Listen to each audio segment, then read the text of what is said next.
हम सब के दिमाग में यही चल रहा होगा कि 2025 कैसा जाने वाला है, क्या क्या होने वाला है, क्या फेरबदल होने वाले हैं हमारे बिजनेसेस में, हमारे प्रोफेशन में, पॉलिटिक्स में क्या होने वाला है, सेंसेक्स में क्या होने वाला है, कहाँ पैसा आ रहा है, कहाँ जा रहा है। क्योंकि आप सब लोग ऑलरेडी बहुत अच्छा करें अपने बिजनेसेस में, अपने प्रोफेशंस में। That's why you all are here, that's why we call you all achievers. तो ये सब सवाल आप सब लोगों के दिमाग में होंगे और इसी पर आज हमारे साथ बात करने के लिए हमारे chief guest, international astrologer and vastu consultant Shri Pramod Kumar Chaturvedi ji. एक बार जोरदार तालियां हो जाए सर के लिए। और मैं रिक्वेस्ट करूंगा सर आप प्लीज स्टेज पर आएँ और वेलकम के लिए राजेश सर आप प्लीज स्टेज पर आएँ।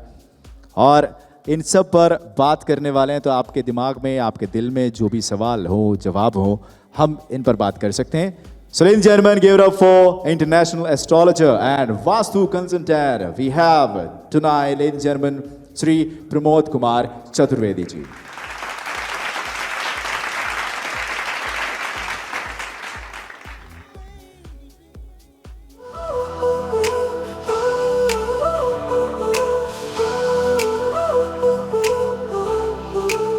नक्षत्रों की भाषा जो सबको सिखाए, रहस्यों की चाबी जो जीवन दिखाए। प्रमोद चतुर्वेदी नाम है मशहूर के भी ज्योतिष में है उनकी दस्तके पूरा।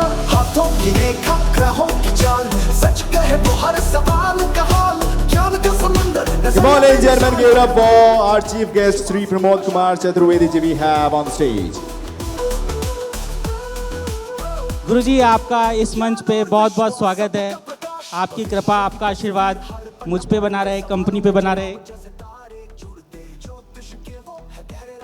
आज आप सभी से गुरुदेव का परिचय मैं देना चाहूँगा। गुरुदेव का शुभ नाम है श्री श्री प्रमोद कुमार चतुर्वेदी जी एंड 13 देशों के अंदर इस समय पे मुख्य सलाहकार के रूप में गुरुदेव एस्ट्रोलॉजी एंड वास्तु का कार्य कर रहे हैं।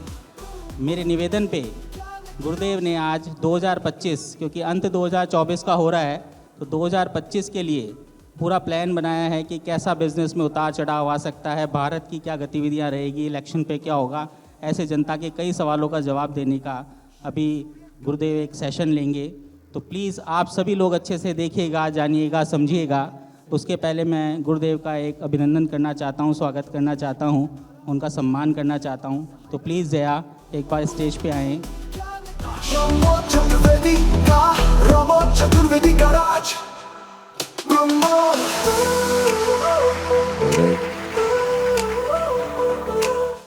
प्लीज़ 2 शब्द आप इस जनता से कहना चाहेंगे कि कैसा क्या चल रहा है, उसके बाद आपका स्थान ग्रहण करा के फिर इस पर कॉन्क्लेव करेंगे। मिस्टर राजेश अग्रवाल जो FCR चलाते हैं, ये बहुत ही डैशिंग पर्सन, बड़ा जोखिम उठाने वाला, किसी चीज़ से घबराने वाला नहीं है, लेकिन फिर भी मैं इसको बोलता हूँ कि सोच समझ के आगे चला गया। ये किसी भी ढंग की जोखिम उठाने में सक्षम भी है और उसको मैनेज भी कर लेता है। तो जनता के लिए अगर ये कोई काम करता है तो उसको कहीं ना कहीं से मैनेज कर लेगा। कुछ चीज़ें जो थी कि ये बहुत ज़्यादा लिमिट तक आगे बढ़ जाते थे, इसलिए मैंने इनको एस्ट्रोलॉजी सिखाई, वास्तु भी सिखाई। उसके बाद इनके समझ में आने लगा कि भाई 100 से स्पीड अगर चलानी है, 150 तक ठीक है, उससे ऊपर जाएंगे तो फिर दिक्कत आ सकती है। लेकिन फिर भी इस इंसान ने पिछले 7 साल के अंदर जिस तेज़ी से कामयाबी, प्रतिष्ठा, संपन्नता, जिस ढंग से सक्सेस पाई है, अच्छे कॉन्टैक्ट और इतना बड़ा आयोजन कर देना इंडिया के लेवल पे, ये बहुत बड़ी उपलब्धि है। और इस पर बिलीव करके इतने लोग आते हैं, मेडल्स लेते हैं, अवार्ड लेते हैं, अपनी प्रेजेंटेशन पब्लिक को देते हैं और विशेष करके हमारे स्टेट को भी ऑब्लाइज करते हैं। Thank you very much for them. Thank you so much गुरुदेव, आपका आशीर्वाद यूँ बना रहे। तो कॉन्क्लेव शुरू करने से पहले मैं आपके ये शॉल अर्पित करना चाहता हूँ।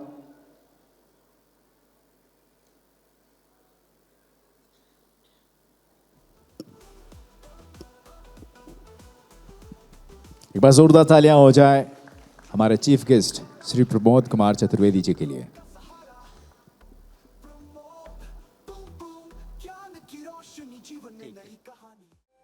गुरुदेव, जब तक स्टैंड आ रहा है, जनता के सवालों से पहले आपके अनुभव से और ज्योतिष के आकलन से कैसा लग रहा है 2025 का आपको आने वाला समय, क्योंकि कुछ ही समय बचा है शेष 2024 के जाने में।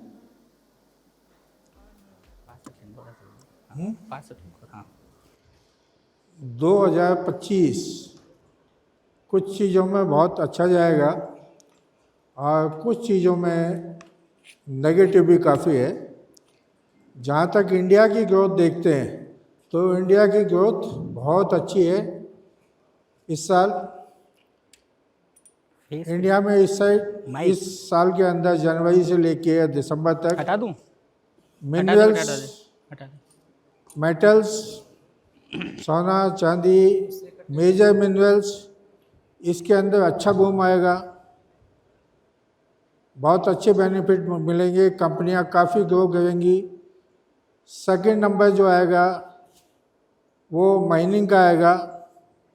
माइनिंग के अंदर बड़ी तेज़ी से सक्सेस मिलेगी लोगों को और बहुत लोगों को एम्प्लॉयमेंट भी देंगे। थर्ड नंबर पर बूम जो आता है वो कपड़े में आता है। इंडिया के अंदर कपड़े का अप्रैल के महीने से बहुत तेज़ी से बूम है। तो जिस भी ढंग के कपड़े के काम है, मैन्युफैक्चरिंग है, रॉ मटेरियल है, फिनिश है, सब चीज़ों में अच्छा बूम आएगा। तो इंडिया के लिए ये 3 सेक्टर तो बड़े अच्छे बूम के हैं। चौथा सेक्टर जो आता है वो मेडिकल और ट्रांसपोर्टेशन, ये गाड़ियों का काम है, ऑटोमोबाइल का। ये दोनों इक्वल चलेंगे। इनमें से बस ये लगेगा कि मेडिकल आगे दौड़ता है, कभी ऑटोमोबाइल आगे दौड़ता है, इनके आगे पीछे दौड़ चलेगी। तो इंडिया के लिए अगर ग्रोथ देखते हैं तो काफ़ी अच्छी है। एयरलाइन में अच्छी सक्सेस मिलेगी। मई के बाद में आपको आईटी टेक्नोलॉजी के अंदर नए नए इनोवेशन देखने को मिलेंगे, तेज़ी से सक्सेस मिलेगी। एम्प्लॉयमेंट 2025 में बहुत ज़्यादा बढ़ने वाला है। मैक्सिमम ग्रोथ जो है इंडिया की इस वक्त बहुत ज़्यादा होगी। अब अगर नेगेटिव चीज़ अगर देखते हैं तो इंडिया का जो वेस्टर्न पार्ट है, गुजरात से लेके राजस्थान को टच करता हुआ, वहाँ पे अप्रैल से मई और फिर सितंबर से नवंबर के बीच में अर्थक्वेक आते हैं, रोड एक्सीडेंट होते हैं और ट्रेन भी एक्सीडेंट हो सकती है। ईस्टर्न साइड अगर देखते हैं कि उड़ीसा आंध्र का हिस्सा, तो उसमें जुलाई से अक्टूबर के बीच में तूफान बहुत ज़्यादा आएंगे, सुनामी आएगी, डिजास्टर होता है।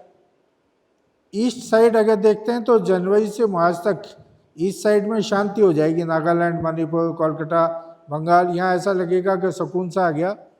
लेकिन जैसे ही मई स्टार्ट होगा तो मई से जुलाई के बीच में यहाँ पे बहुत तेज़ी से न्यूसेंस बढ़ेंगे, मारकाट बढ़ेगी, आगजनी बढ़ेगी, देशद्रोही एक्टिविटीज़ होंगी।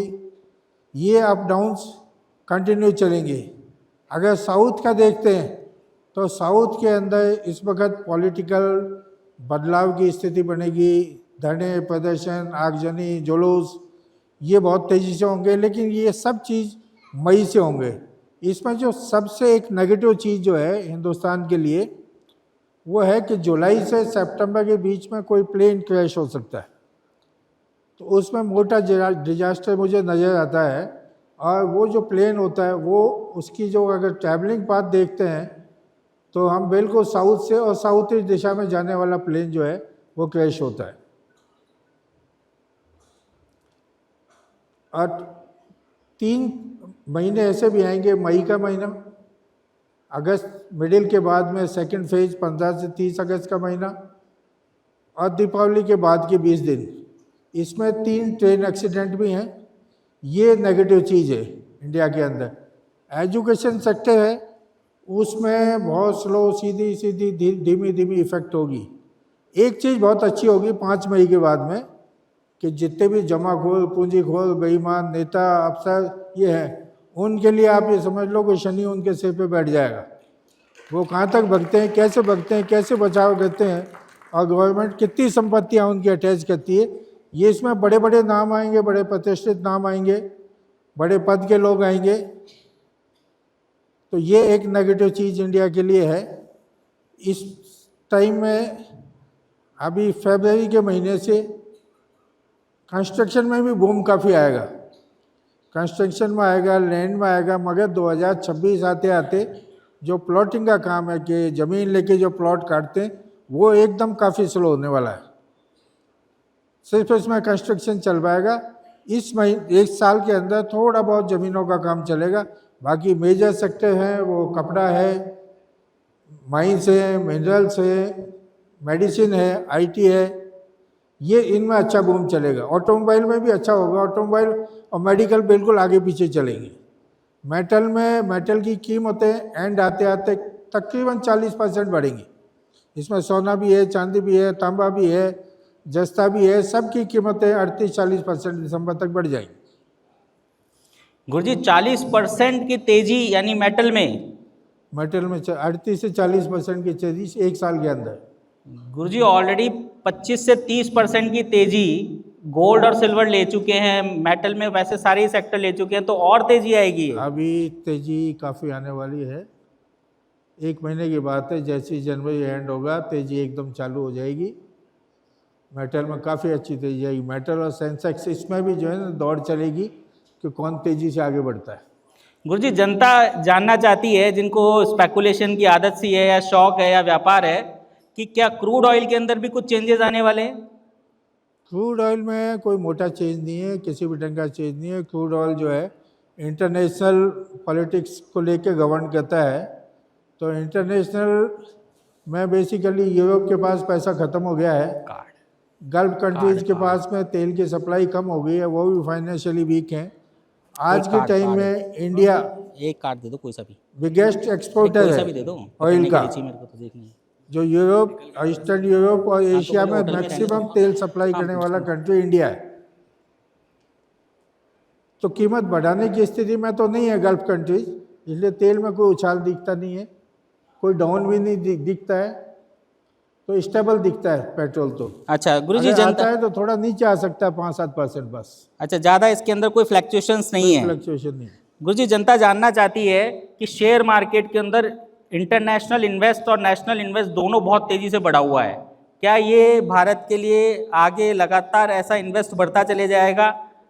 ऐसा सवाल राजस्थान की जनता का भी है, क्योंकि राजस्थान समिट जो हुई अभी उसके अंदर भी काफ़ी इन्वेस्ट की बात हुई है, तो क्या ये बात ज्योतिष के हिसाब से सही है?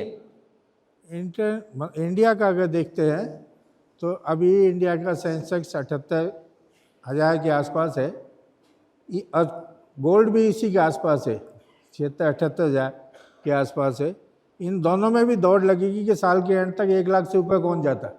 ओ, तो दोनों में बहुत तेजी है, दोनों में boom तो आएगा। ये तो जनता के लिए बहुत ही अच्छा समाचार है Yes. कि बहुत तेजी आने वाली है। तो इंडिया की ग्रोथ, पब्लिक की ग्रोथ, कैश का फ्लो बढ़ना, ये तीनों की तीनों 2025 में होने वाला है। गुरुजी वेरी गुड। गुरुजी जनता जानना चाहती है कि काफ़ी ऐसे लोग हैं जो रिश्वतखोरी के अंदर बहुत तेजी से लिप्त होते चले जा रहे हैं, जितना पहले था उससे ज़्यादा भ्रष्टाचार बढ़ता जा रहा है। तो 2025 का जो साल है इसके अंदर क्या ये कंट्रोल हो पाएगा?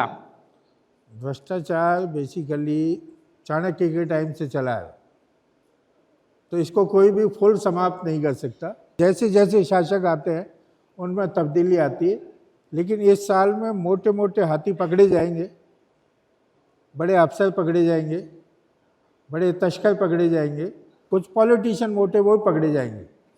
अच्छा, तो गुरुजी ये ड्रग्स की सप्लाई भी बहुत तेज़ी से भारत में हो रही है, तो ये भी क्या कंट्रोल में आएगी इससे? ड्रग्स की सप्लाई 24 अप्रैल के बाद में आएगी। ड्रग्स की सप्लाई अभी जनवरी मार्च में ज़्यादा बढ़ेगी, यानी और ज़्यादा सप्लाई ड्रग्स की होगी जनवरी मार्च में ज़्यादा बढ़ेगी। अच्छा गुरुजी, जनता का एक और सवाल इसमें बड़ा अजीब सा आया है कि ये जो अभी युद्ध चल रहा है इस पे आपकी क्या राय है, क्या ज्योतिष कहता है? क्योंकि इस पे अभी तक जितने भी लोगों ने बताया, अपनी भविष्यवाणी की, उसके हिसाब से कहीं पर भी कोई सही प्रेडिक्शंस नहीं मिले। तो इस युद्ध पे आपके अकॉर्डिंग क्या आकलन है? रशिया यूक्रेन का जो युद्ध है ये अभी मई तक चलेगा। अच्छा, उसके बाद में जाके इसमें ऐसा समझौता होगा कि आधा यूक्रेन रशिया के पास चला जाएगा। सरेंडर कोई नहीं करने वाला है, समझौते से होगा। इजराइल का गल्फ का युद्ध है जो चलने वाला है, वो अक्टूबर तक चलेगा। तो इसमें अभी गल्फ के और भी कंट्रीज़ को हैवी लॉसेज होंगे। वो सब लॉसेज जो है ना 24 फरवरी के बाद स्टार्ट हो जाएंगे। तो 24 फरवरी के बाद में काफी ज़्यादा- लॉसेस अदर कंट्रीज को होने वाले हैं ज़्यादा नुकसान होगा। और ये पूरे अक्टूबर तक समझौते की स्थिति में आ जाएगा 2025 के। सरेंडर हो जाएंगे गल्फ कंट्रीज। अच्छा, तो इससे गुरुजी लगता है कि भारत को और कई समझौतों में फायदा होगा उसके विकास में या उसके व्यापार में? इंडिया में तो बूम है, इंडिया में कपड़े में बूम है, टेक्सटाइल उसमें मेडिसिन में बूम है, मिनरल्स में बूम है, मेटल में बूम है, ऑटोमोबाइल में बूम है, petroleum supply. India is the biggest exporter आज के टाइम में। वो इंडिया के तो मजे एकदम 25 बहुत Okay. बढ़िया साल है। अच्छा गुरुजी, अभी कुछ वैक्सीन्स के ऊपर रिसर्च हुआ, तो क्या वो सफल हो पाएगी? हेल्थ पे, मेडिकल पे क्या रिसर्च जो चल रहे हैं वो सफल हो पाएंगे 2025 में? वैक्सीन में जून तक कोई ज़्यादा उम्मीद मत करो कि कोई वैक्सीन हो किसी काम की हो। और उसके बाद भी अगर वैक्सीन कुछ लेना है, इंडिया को इस साल लैब में कोई नहीं मिलेगी, इंपोर्ट ही करनी पड़ सकती है। लेकिन अक्टूबर तक वैक्सीन लेनी भी नहीं चाहिए। कोई अगर जल्दबाजी नहीं हो, डिजास्टर कुछ फील नहीं हो किसी को, तो अक्टूबर तक कोई वैक्सीन यूज़ नहीं करनी चाहिए। तो इसमें क्योंकि सावधानी। जून से अक्टूबर बहुत सावधानी का टाइम है। इसमें इन्फेक्शन इंडिया में बहुत ज़्यादा होंगे, मेडिसिन से भी होंगे, नकली मेडिसिन भी पकड़ी जाएगी, नकली वैक्सीन भी पकड़ी जाएंगी। तो जून से अक्टूबर इनसे जितना बच सकते हो बचो। तो क्या गुरुजी इसके अंदर अनुमान लगाया जा सकता है कि अगर ये इन्फेक्शंस आएंगे तो क्या कोरोना जैसी कोई लहर या कोरोना या उससे मिलता जुलता कोई इन्फेक्शन भी वापस इंडिया में आ सकता है? नहीं, अब जो इन्फेक्शन आने वाला है वो लंग्स से कनेक्टेड नहीं है। अब जो इन्फेक्शन आएगा वो नसों को पकड़ेगा, दिमाग को पकड़ेगा और किडनी को पकड़ेगा। 3 ही ढंग के इन्फेक्शन आएंगे, लेकिन उनकी ज़्यादा इंटेंसिटी जून से अक्टूबर के बीच में होगी। जून से अक्टूबर।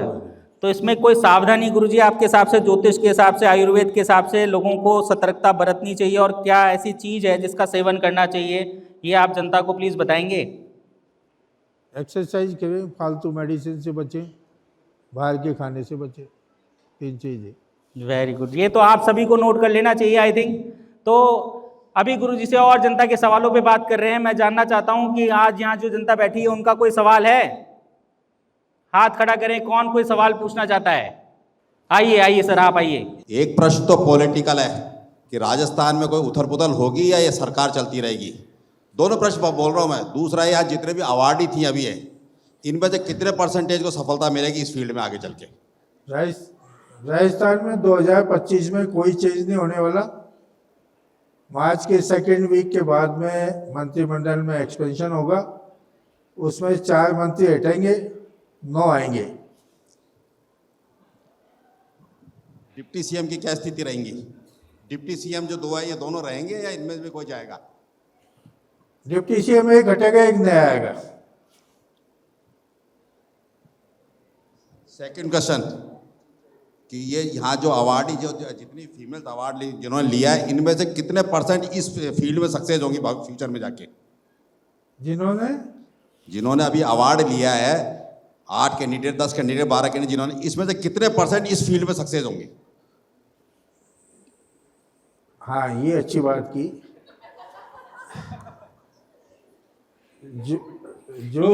ये सवाल गुरुजी, ये सवाल एस्ट्रोलॉजिकल पूछ रहे हैं या मन की भावना से पूछ रहे हैं? जो भी पूछ रहे, देखो राजेश जी, प्रोफेशनल, आप जानते हो किस भावना से पूछ रहा हूँ? मैं तो दोनों से पूछ रहा हूँ।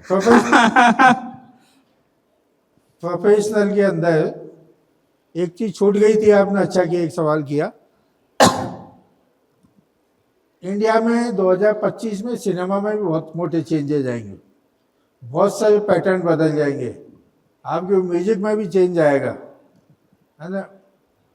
तो फैशन इंडस्ट्री में प्रोफेशनल जो हैं, या सिनेमा इंडस्ट्री में प्रोफेशनल है, या पोएट्री में जो प्रोफेशनल है, उनके लिए ये साल काफ़ी अच्छा है। और इसमें अगर और क्लासिफिकेशन चाहते हो तो जितने भी ईस्टर्न साइड हैं, आप उड़ीसा से लेके कलकत्ता तक ले लो ये पार्ट, और गुजरात से लेके राजस्थान का ले लो, इन लोगों को मैक्सिमम बेनिफिट मिलेंगे अपने प्रोफेशन में। शोमैनशिप है, नाटक में है, फिल्म में है, मॉडलिंग में है। मेरा निवेदन था, ये जानना चाह रहा था, ये यहाँ जो लोग हैं, जितने लोगों ने पार्टिसिपेट किया, विनर रहे हैं, इनमें से कितने परसेंट सक्सेस होंगे इसी फील्ड में? वैसे इतने परसेंट निकालना मुश्किल है, लेकिन इनमें से सक्सेसफुल जो बोल सकता हूँ ना मैं, वो 22% है। जो 22% तो बड़े अच्छी मोटी सक्सेस लेंगे, है ना। लेकिन इसमें 3 राशियों के, कर्क राशि, तुला राशि, कुंभ राशि, इनको सक्सेस बड़ी मुश्किल से मिलेगी। बैलेंस को मिलेगी।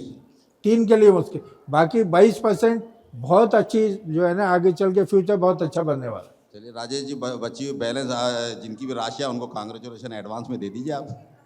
कॉन्ग्रेचुलेशंस तो वैसे भी उनको सभी यहाँ बैठी जनता ने दिया है, विशेष बहुत सारी दी है, और गुरुजी का भी आशीर्वाद अब उन्हें मिला हुआ है।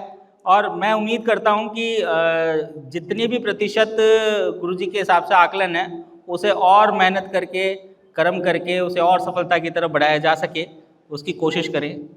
ये साल जो है ना जी, वो जितने भी मोटे हैं, पैसे से मोटे, कद से मोटे, शरीर से मोटे, है ना, उन सब को मोटा बेनिफिट होने वाला है 2025 में। जो जितने पतले हैं उनका बेनिफिट कम होता जाएगा। गुरुजी, ये किसी पर्टिकुलर एक इंसान के लिए है या सबके लिए है? Is common. क्योंकि किसी एक व्यक्ति ने ऐसा यहाँ मेरी नज़रों में है, ऐसा समझ लिया, शायद उन्हीं के लिए ऐसा कहा गया है। सही है गुरुजी, तो कॉमन है। तो और कोई सवाल करना चाहते हैं अभी? प्लीज, यस प्लीज सर, आइए। अब सबके मन में सवाल आ रहे हैं। हाँ जी, पहला सवाल, कंटेंट क्रिएटर्स के लिए 2025 कैसा रहने वाला है? कॉन्टेंट क्रिएटर्स को लिए उनके असिस्टेंट, उनके साथ काम करने वाले, उनके ऑपरेटर्स, वो धोखा देंगे 24 अप्रैल के बाद। तो अभी 3-4 महीने ठीक हैं, उसके बाद में टेंशन्स हैं। चलिए, किसका था सवाल? नेक्स्ट। नमस्कार सर। नमस्ते। सर मेरा सवाल ये है ज्योतिष को लेकर, जो आप इसमें विशेष योगदान है आपका, जो एक तरह से आज हम कई जगह देखते हैं कि ज्योतिष के नाम पे कई जगह झूठ बोल के, फ्रॉड करके लोगों को लूटा जाता है। जबकि ज्योतिष साइंस है, विज्ञान है, ये तो ठीक है, लेकिन जो टेक्नोलॉजी है, एआई है, जिसे आर्टिफिशियल इंटेलिजेंस की हम बात कर रहे हैं, उसी की बात कर रहे हैं, इसके आधार पर युवा कुछ गलत मार्ग पे जाते हैं, वो सब्जेक्ट है। उसी तरह उसमें ज्योतिष के अंदर जो आज एआई से जवाब देने लगे हैं, बहुत सारी एप्लीकेशन बनी है जो एआई के माध्यम से नाम, एज और वो डालते हैं, उसके बारे में बता दिया जाता है कि आप ये करोगे, आपके करियर में ऐसी संभावनाएं हैं। लेकिन जब हम ज्योतिष विज्ञान, हमारे शास्त्र विज्ञान की बात करें तो वो थोड़ा अलग है। तो इनमें क्या कितना सही है जो एआई की ज्योतिष है उस पर समझना या उसके आधार पे चलना, या जो मैनुअल आप जो देखते हो, जो ज्योतिष गुणा भाग है, ग्रह नक्षत्र है, वो ठीक है? देखो, टेक्नोलॉजी का अगर यूज करते हो तो आप जनरल चीज़ों के लिए, जनरल ट्रेंड के लिए, जैसे पेपर में, मैगजीन में डेली का दैनिक फल आता है, वो उतना ही है। इंडिविजुअल एआई के आज बस की नहीं है, किसी कंप्यूटर की बस की नहीं है, वो कैलकुलेशन कर सकता है। प्रेडिक्टिव साइड जो है ना, बहुत टफ है। प्रेडिक्टिव साइड में क्या है कि 12 राशि है, 9 प्लेनेट है, दोनों को मल्टीप्लाई करते हैं, 108 कॉम्बिनेशन बनते हैं, उसमें से एक पिकअप करके बोलना पड़ता है, वो प्रेडिक्शन है। उसमें तो 107 बिल्कुल आउट हो जाते हैं। तो वो एआई की बस की बात नहीं है। एआई तो एक टूल है बेसिकली, उसमें जितना फीड कर दिया उसमें से ही बता सकता है, उसकी कोई गारंटी नहीं। नंबर 2, एक आपने अच्छा क्वेश्चन पूछा कि एस्ट्रोलॉजी में लोग डराते, उसको लोगों को लूटते हैं, झूठ बोलते हैं। ये भैया हर प्रोफेशन में मिलेगा, कोई सा प्रोफेशन हो, ये इंडस्ट्री में मिलेगा, ये प्रोफेशन में मिलेगा, डॉक्टर को मिलेगा, वकील के भी मिलेगा, आजकल तो सभी जगह मिल रहा है, गवर्नमेंट डिपार्टमेंट में मिलेगा। सच बोलता कौन है? तो ये तो आपकी सिलेक्शन है।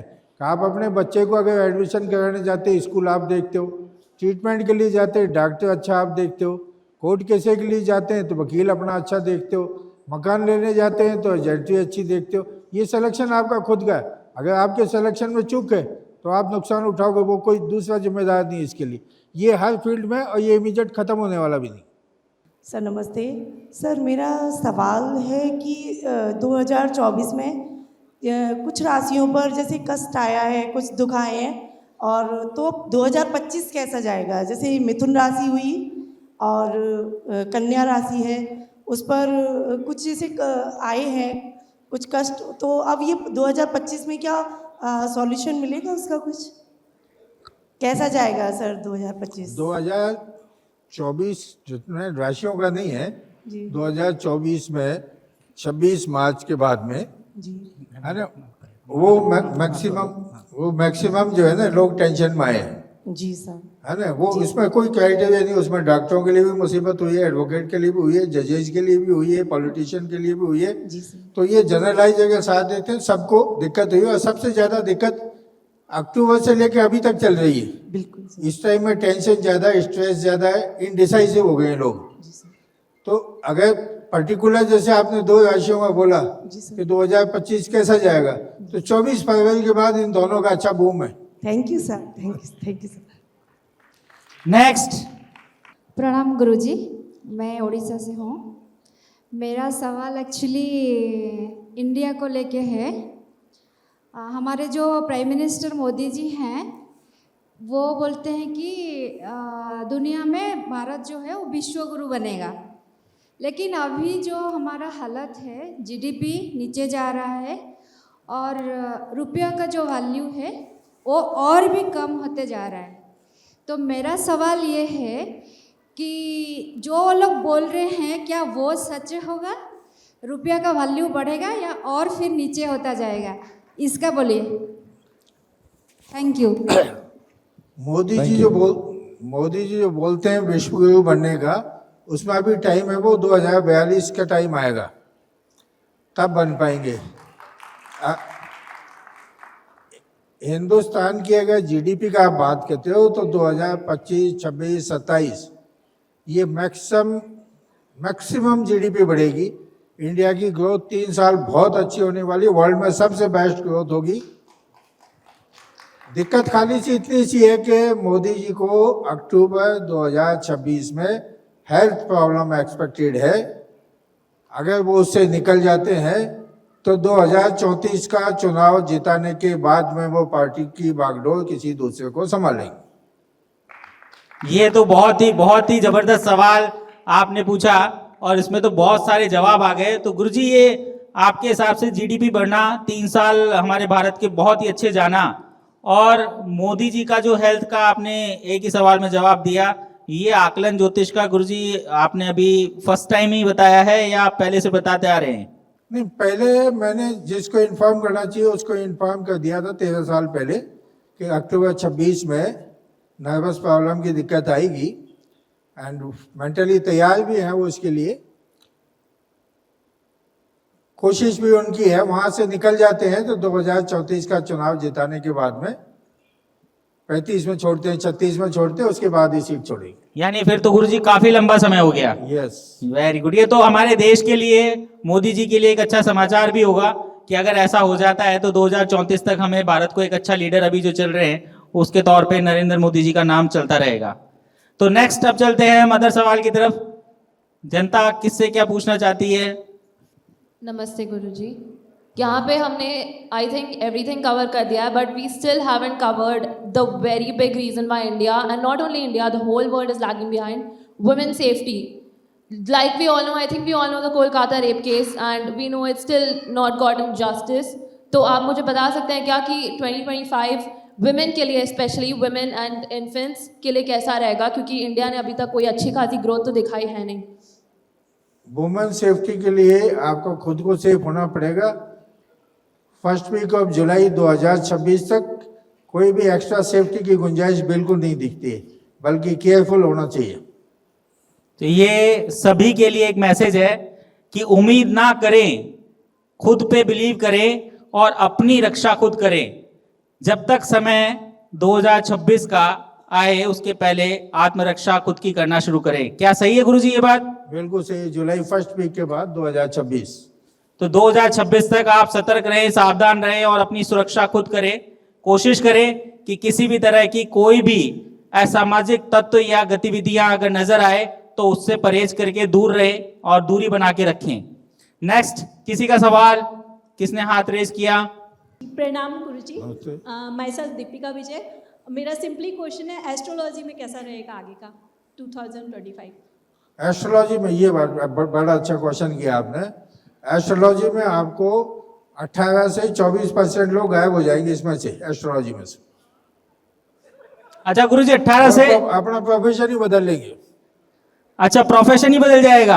18 से 24% छोड़ जाएंगे इस प्रोफेशन। एस्ट्रोलॉजी के अंदर, टैरो कार्ड के अंदर, ये जितने भी कंसल्टेंसी वाला पार्ट आता है ज्योतिष का, 24% जो है ना जनवरी के बाद छोड़ना चालू हो जाएगा। क्या गुरुजी वो जो दूसरा प्रोफेशन करेंगे उसमें सफल हो पाएंगे? अगर इस प्रोफेशन को वो छोड़ देते हैं तो क्या दूसरे प्रोफेशन में सफल हो पाएंगे वो 18 से 24% लोग?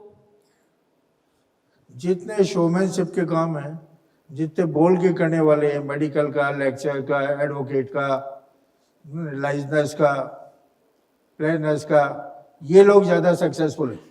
अच्छा, 2025 लाइजनर्स के लिए बहुत अच्छा जाने वाला है। जो लोग बहुत अच्छे स्पीकर है, वक्ता है, प्रवक्ता है, उनके लिए ये साल बहुत अच्छा जाने वाला है। पोएट है। वेरी गुड, ये तो सबके लिए बहुत अच्छा मैसेज होगा। इसको तो फैशन इंडस्ट्री के लिए भी काफी अच्छा है। बहुत ही अच्छी बात है, ये तो हमारी कंपनी के लिए भी अच्छी बात है। सर यहाँ से एक और सवाल पूछना चाह रहे हैं। नमस्ते गुरुजी, बाकी सारे प्रोफेशंस हम लोगों ने डिस्कस कर लिए। क्या एजुकेशन और स्पोर्ट्स में हमारा 25 और अच्छा होगा, बेहतर होगा पहले से? और हमारे देश के जो बच्चे हैं वो क्या अपना भविष्य इन फील्ड्स में और एनहेंस कर पाएंगे? एजुकेशन सेक्टर अच्छा होगा, गेम्स में कोई उपलब्धि नहीं हो पाएगी एक्स्ट्रा। जितना है उतना ही हो सकता है, थोड़ा बहुत कम ज़्यादा है, और एक्स्ट्रा उपलब्धि नहीं है गेम्स में, एजुकेशन में होगी। एक और सवाल है सर यहाँ से। एजुकेशन में मेडिकल सेक्टर में काफ़ी अच्छी होती है। प्रणाम गुरुजी, मैं मुंबई से सिंपल शुक्ला। गुरुजी, मेरा ये सवाल है कि हमारे देश के जो स्टूडेंट्स हैं वो यहाँ पर एजुकेशन हासिल करके ज़्यादातर जो टैलेंट है वो बाहर के देशों में चला जाता है, और वो भी हमारे हिंदुस्तान के लिए गर्व की बात है। लेकिन क्या ऐसा कोई समय आने वाला है जब ये टैलेंट हमारे देश के लिए काम करे और हमारे देश को आगे बढ़ाने में मदद करे? इसमें अभी 2.5 साल का टाइम लगेगा। नवंबर 2027 इसके बाद में जो है ना पलायन बहुत कम हो जाएगा। अभी भी अगर आप बेसिकली देखो तो बहुत लोगों ने वापस आना चालू कर दिया है। कुछ लोग हैं अभी जो सोशल कॉम्प्लेक्स की वजह से, सोशल प्राइड की वजह से विदेशों में अभी भी जाना पसंद करते हैं, लेकिन जितने कुछ काफ़ी लोग जो सक्सेसफुल हो गए वो सब इंडिया में कन्वर्ट होना चालू है। तो ये फेज होगा 2025 के अंदर। आप सितंबर अक्टूबर से देखेंगे तो इंडिया वापस आने के जो है ना होड़ लोगों को बच जाएगी। ये तो बहुत ही अच्छी बात है। हमारे हिंदुस्तान का टैलेंट बाहर के लिए काम आ रहा था, जितना जल्दी हो सके वो हिंदुस्तान के लिए काम आने लगेगा तो देश की ग्रोथ और तेजी से होगी। Yes, next. IT, medical, hospitals, इनमें अच्छा बूम आने वाला है, काफी एम्प्लॉयमेंट आएगा। प्लीज, आप कई बार अपना सवाल करना चाह रहे हैं, प्लीज अब तो आपका सवाल सुन लिया जाए। कहाँ से बता रहे हैं आप? हैदराबाद से। हाँ सर, माइक में सुनेंगे सर, हैदराबाद से आए। नमस्कारम गुरुजी, मैं शिवी पटेल। नमस्ते। हैदराबाद से हो तो सुनामी आएगी सितंबर के बाद में, केयरफुल रहना तटीय। बहुत धन्यवाद, हम तैयार रहेंगे। मैं जैसे इसरो में कार्यरत हूँ, तो एक्चुअली मेरा सवाल था जैसे कि गगनयान अगले साल से स्टार्ट होने वाला है, तो क्या वो सक्सेसफुल रहेगा? और एक और सवाल है कि कोविड जैसी महामारी कोई और भी आएगी क्या आगे? नहीं, ऐसा कोई बड़ी नहीं, इन्फेक्शस डिजीज है जुलाई के बाद में, है ना। वो लिवर से कनेक्टेड है, नर्वस सिस्टम से कनेक्टेड है ना, वही लंग्स वंग्स से कोई कनेक्टेड नहीं, ऐसा कोई बड़ी चीज़ नहीं है। लेकिन वो सीजनल इफेक्ट थोड़े से ज़्यादा आते हैं, तो उस टाइम पे भी जितना मेडिसिन से बचोगे लेने से उतना बेटर होगा। जी जी, धन्यवाद। और गगनयान क्या सफलतापूर्वक हमारा? गगनयान 2025 वाला बहुत ज़्यादा सक्सेसफुल होगा, और जो अप्रैल 2027 में होगा वो एक्सट्रीमली सक्सेसफुल होगा। धन्यवाद। बहुत बढ़िया, बहुत बढ़िया। सर एक और सवाल है वहाँ से। नमस्कार गुरुजी, मेरा नाम अविरल है और मैं पूछना चाह रहा था गुरुजी, भारत और चाइना या फिर भारत के आने वाले फ्यूचर में युद्ध देखने को मिल सकते हैं? नहीं, इंडिया किसी से भी युद्ध करने नहीं वाला है जी, न कोई इंडिया से युद्ध करने वाला है। इंडिया से बिजनेस देखेगा अपना, कोई लड़ाई नहीं देखेगा। इंडिया किसी लड़ाई नहीं होनी, पाकिस्तान से नहीं होनी, बांग्लादेश से नहीं होनी, चाइना से नहीं होनी।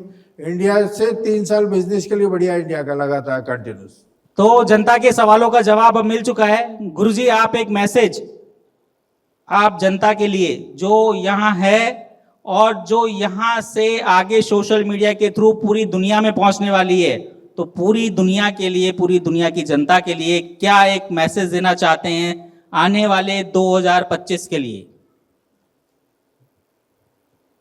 सोशल मीडिया ये तो बढ़ता हुआ प्लेटफॉर्म है, ये आगे भी बढ़ेगा, लेकिन सोशल मीडिया के भी एक बेसिकली कभी नोट करना कि अगर किसी ने कुछ किया हो, जितने भी जो कंटेंट डालते हैं लोग, है ना, वो आप नोट करना कि सुबह 11 बजे से 1 बजे तक डालते हैं और रात को 7 बजे से 9:15 बजे तक डालते हैं। वो कंटेंट तेजी से जो है ना वायरल होता है, उसके आगे पीछे होते हैं ना तो एकदम 70% कम हो जाते हैं। ये नोट करना आप कल से।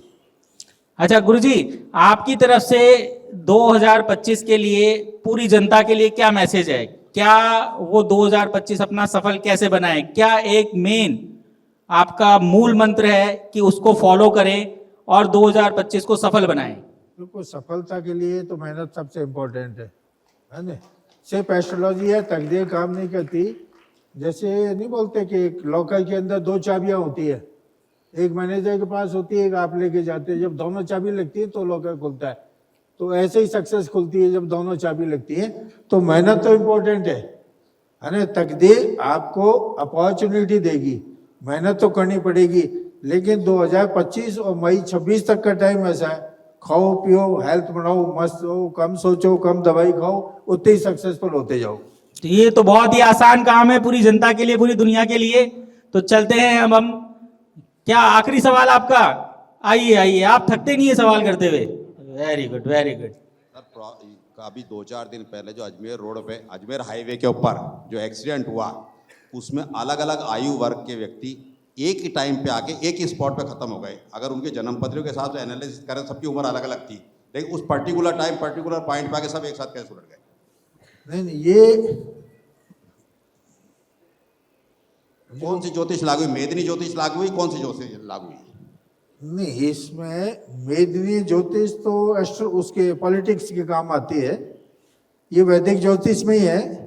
इसमें बेसिकली आप ये कह सकते हो कि जैसे एक इलेक्शन होते हैं तो 15 लाख आदमी एक कॉन्स्टिट्यूंसी में वोट डालता है, तो सबकी तकदीर एक जैसी होती, कोई डालेगा नहीं डालेगा, लेकिन अभी 60% वोट डालते हैं। तो ये एक सामूहिक चीज़ है, एक प्लानिटरी कॉम्बिनेशन होता है। कई बार चुनाव जल्दी भी होते हैं, बाद में भी होते हैं। जिनके साथ अनहोनी होनी होती है, नेचर अपने आप उस स्पॉट पे ले जाती है। जो बेसिक वजह क्या है कि अगर हाईवे के एक्सीडेंट आपको बंद करने हैं तो नीम के पेड़ और पीपल के पेड़ वो हर 200 मीटर के बाद में एक पेड़ होना चाहिए। नहीं हो तो 700 मीटर के बाद एक पेड़ होना चाहिए। अदरवाइज ये स्पॉट आपको हर 123 किलोमीटर पे मिलेगा। ये तो बहुत ही इम्पोर्टेंट न्यूज़ है और बहुत ही इफेक्टफुल होगी। अगर इसको फॉलो किया जाए और इस न्यूज़ को आगे तक पहुंचाया जाए, तो मैं सभी जनता से जो इस मैसेज को सुन पाए कि नीम और पीपल का पेड़ अगर एक्सीडेंट रोकने हैं तो प्लीज़ हाईवे पे लगाएं और एक्सीडेंट से बचें। तो अब इजाज़त चाहते हैं आप सबसे। गुरुजी को हम अपने आदरणीय गुरुजी को सम्मान के साथ अपने स्थान पे ग्रहण करवाते हैं। जोरदार तालियां सर के लिए। और बहुत अच्छी अच्छी बातें हमें 2025 के बारे में जानने को मिली।